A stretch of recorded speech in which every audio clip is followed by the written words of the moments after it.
오늘날 한국 교회의 11조에 대한 찬반 논란이 적지 않습니다. 교회의 강단에서는 11조를 바치지 않으면 하나님의 것을 도둑질한 사람이라고 설교하여 믿음의 사람들을 엄청 혼란스럽게 합니다. 신앙인이 11조를 드리지 않으면 하나님의 것을 횡령한 자가 되고 결국에는 하나님의 무서운 징계가 자신과 가족에게 임하게 된다고 합니다. 그 어느 것보다도 복음의 말씀들이 가득해야 할 강대상에서 11조의 설교는 아직도 율법에서 벗어나지 못하고 구약의 용어들이 여과 없이 선포되고 있습니다. 여기에는 누구도 예외가 없습니다. 집사님도 권사님도 장로님도 어느 누구라 할지라도 11조를 드리지 않는 사람은 한 사람도 예외 없이 나는 도둑이요라는 꼬리표가 붙어 있다는 것입니다. 신앙인들은 하나님을 섬기고 예수님을 믿는 사람들입니다. 믿음을 소유하고 살아가는 사람들에게 있어서 믿음은 행복이요 큰 은혜입니다.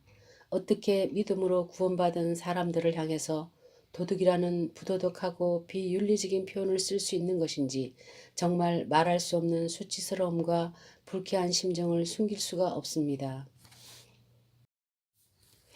정말 교회에서 이와 같은 천박하고 저급한 용어를 사용하여 얻어지는 11조의 재물이 정말 하나님의 복음 사업에 진정한 유익이 있다고 말할 수 있을까요? 하나님 앞에서 참된 구원의 기쁨과 감격을 누리며 살아가는 믿음의 사람들에게 도둑이라는 표현을 사용하고 신기를 불편하게 하면서까지 교회 재정의 계산기를 두드리는 것이 합당한지 그 진위에 대하여 한번 따져보고자 합니다. 믿음의 사람들은 십자가에 달리신 예수님의 흔적을 가지고 살아가는 사람들입니다. 그러므로 어느 누구도 그리스도의 은혜를 받은 자여 복음 안에 있는 자를 정죄할 수 없고 이 세상에 속한 말과 언어로 하나님의 사람들을 욕하고 조롱하는 것은 결국 하나님을 욕되게 하는 것이요 예수 그리스도의 십자가 대속의 은혜를 부정하는 불신앙적 행위라고 할 수 있습니다. 목사님들은 강대상에서 사랑하는 성도라는 말을 자주 합니다. 과연 11조를 드리지 않는 성도들도 진정으로 사랑할 수 있을까요? 11조를 바치든지 바치지 않든지 간에 동일한 마음으로 성도들을 사랑할 수 있을까 의문을 가지게 됩니다. 우리의 믿음은 물질을 드림으로 얻어지는 것이 아닙니다. 감정과 열심과 도덕에서 나오는 행위의 수준도 아닙니다. 오직 예수님께서 이루신 십자가 공로를 의지하여 획득되어지는 것입니다. 과연 믿음을 가진 성도들에게 11조를 바치지 않는다고 도둑이라는 죄명을 씌우는 것이 하나님 앞에서 정당한 것이냐, 그렇지 않으면 성경 말씀을 심각하게 왜곡하는 것이냐 하는 이 점을 심사숙고해야 합니다. 만약에 11조가 성경적이면 독려해야 마땅할 것이지만 11조의 드림이 주님의 뜻이 아니라면 우리는 11조의 굴레에서 하루속히 벗어나야 하겠습니다. 말라기 3장 8절에 사람이 어찌 하나님의 것을 도둑질하겠느냐. 그러나 너희는 나의 것을 도둑질하고도 말하기를 우리가 어떻게 주의 것을 도둑질하였나이까 하는도다. 이는 곧 11조와 봉헌물이라. 성경 안에 11조를 내지 않으면 하나님께 도둑이다 라는 말이 이곳에만 있습니다. 성경은 66권이고 장수는 1189장, 절수는 31,102절이 됩니다. 이 방대한 말씀 중에 오직 말라기 성경에만 이 말씀이 기록되어 있습니다. 교회들은 진리에 대하여 왜곡된 가르침을 행하는 집단을 향해서 이단이라고 합니다. 이단의 특징은 자신들에게 유리한 성구 몇 개를 뽑아서 그것을 강조한다는 것입니다.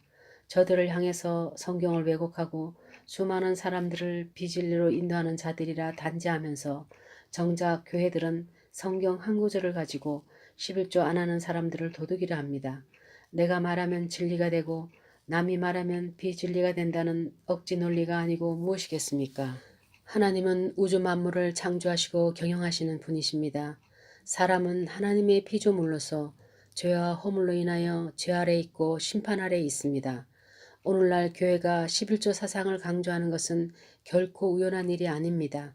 인간으로 하여금 11조라는 물질을 통해서 죄의 본질을 흐리게 하려는 사단의 교묘한 술책에 넘어가고 있다는 것을 알아야 합니다. 하나님 앞에서 모든 인간은 죄인입니다. 이 때문에 모든 인간은 죽음 후에는 하나같이 하나님 앞에서 심판과 형벌을 받게 된다는 것입니다.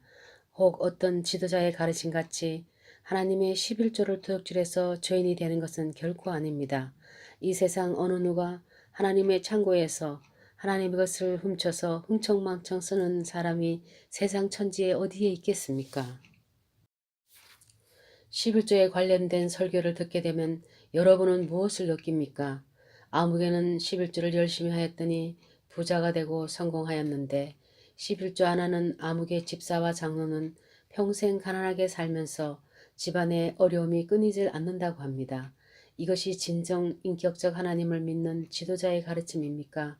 아니면 무속신앙의 무당의 말입니까? 마태복음 5장 45절에 하나님이 그 해를 악인과 선인에게 비추시며 비를 의로운 자와 불의한 자에게 내려주심이라. 하나님은 이렇게 모든 인간에게 일반적 은혜를 통해서 이 땅에 살아가도록 평등한 기회를 주신 것입니다. 그런데 11조로 인해서 행복과 불행, 가난과 부여가 나뉘게 된다는 가르침이 과연 참된 가르침이 될까요? 강대상의 목사님 설교에서 11조를 바치지 않는 것은 하나님의 말씀을 거역하는 것이요 불순종하는 것이라고 합니다. 11조를 드리는 것이 하나님의 말씀이요 그것이 명백한 사실이라면 우리는 100번이라도 준행해야 합니다. 그런데 또 다른 말씀의 사역자들은 동일한 말씀을 가지고 11조를 가르치는 자나 11조를 행하는 자들이 오히려 하나님께 불법을 행하고 있다는 것입니다. 통계에 의하면 신앙인들 중에 30%가 11조를 한다고 합니다. 수치적으로 본다면 한국교회는 11조 성도 30%, 도둑님 성도 70%가 함께 신앙생활을 하고 있다고 할 수 있습니다.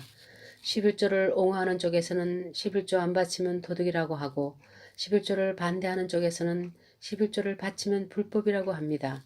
세상에 이처럼 심각하고 고민되는 일이 어디에 있을까요? 여러분은 어떤 확신을 가지고 신앙생활을 하고 있습니까? 여러분은 성경을 어떻게 읽으며 비교하고 연구하고 갈등하며 고민하면서 후회 없는 영혼의 순례길을 행하고 있습니까? 우리는 분명한 한 길을 믿으며 흔들리지 않고 확신하고 있습니다. 하늘과 땅의 모든 권세를 위임받으신 주님께서 십자가 고난 후 11조 말씀하신 적 없고 제자들도 없으며 말씀의 사람 사도 바울도 11조를 증거한 적 없습니다.